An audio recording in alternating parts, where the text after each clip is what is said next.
Learning how to input a slur properly in Sibelius will give you foundational skills that you'll be able to apply to other lines and objects. It's important that you input and extend a slur the correct way so that it maintains the proper curvature and position on the staff, particularly when any reformatting of the score takes place. In Sibelius, slurs and phrase markings are the same objects, and you'll input them both the same way, using the same shortcut. Ties look and function differently from slurs and phrase markings, and they're inputted from the keypad. Be sure not to confuse ties with slurs. To input a slur, do the following. Select the note where you want the slur to begin. Let's say I'm going to slur all of the notes in this bar together. So I'm going to select that C right there where the slur is going to begin. Next, simply type the letter S for slur. Sibelius will input a slur across those two notes. Now notice the appearance of the slur immediately after you input it. The slur will be colored blue, it will be selected, and there will be a blue handle on the right end of the slur. Let me zoom in so you can see this just a little better. This right here is the blue handle. With the handle on the right end of the slur automatically selected for you, you'll be able to use spacebar to extend the slur to the right note by note. Here we go. Spacebar, spacebar, spacebar. Now we already know that Shift does the opposite. So if I advance this slur a little too far, then Shift spacebar will retract it note by note. When you're finished inputting and extending a slur, press Escape. And it really is that easy. Let's do another one. Let's say we want the first three notes in this bar to be slurred. Select the first note, press S, spacebar, spacebar, and Escape. Sibelius inputs slurs correctly above or below a set of notes depending on the stem direction of the notes in the musical passage. If you want to change the direction of a slur after you input it, you can. With the slur selected, I'm just going to go ahead and select it like this. You can press X to flip the direction of the slur.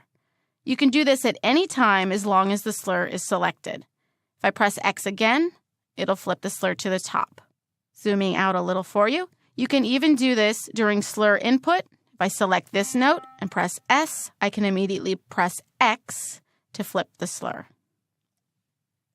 And this brings up yet another theme in Sibelius. The letter X will flip objects. For example, with a note head selected, X will change the stem's direction of the note.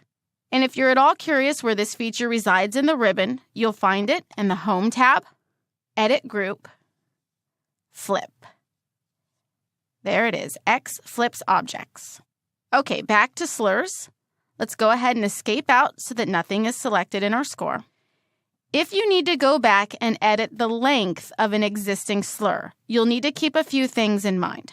First, you never ever want to click and drag a slur with your mouse. Clicking and dragging them like this, not a good idea. Dragging slurs around can cause them to connect improperly to notes and to appear incorrectly shaped. I'm going to undo just to make sure that I don't make any unnecessary changes to that slur. Your next inclination might be to click on the slur to select it, like this, and then press spacebar to extend it forward just like you did when you inputted it.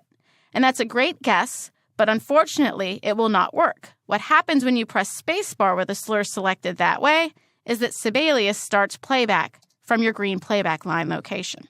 So the trick to going back later to edit the length of a slur with the spacebar is by using the correct type of selection.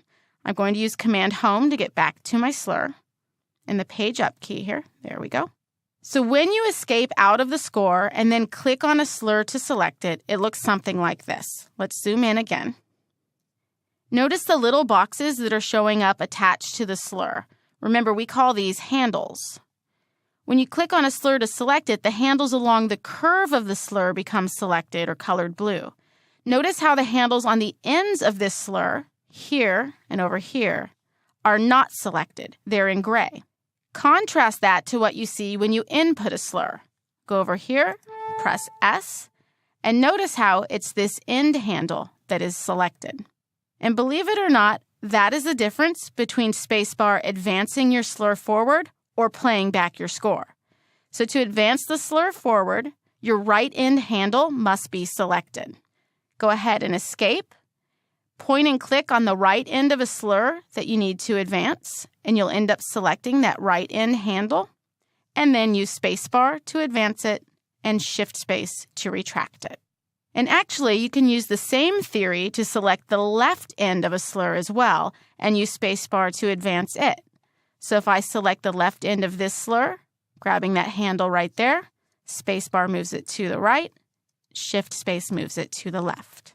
Now, if you're not good at aiming for the handles on the slurs, you can actually make all handles visible in Sibelius by going to the View tab, the Invisibles group, and checking Handles. They'll show up in grayscale, so then you can select them pretty easily. There's only one more appropriate way to input a slur in Sibelius. You can make a range selection of notes and then press the letter S, and Sibelius will add a slur across all of the notes in your selection. I'm going to zoom out a little here. Let's find a place where we can add another slur. Let's use this bar down here. So I'm going to do a range selection of those 4 notes and just simply press S and escape. Now, what you never want to do, and it's unfortunately very appealing, is you never want to grab the slur out of the Lines menu with your mouse from the ribbon.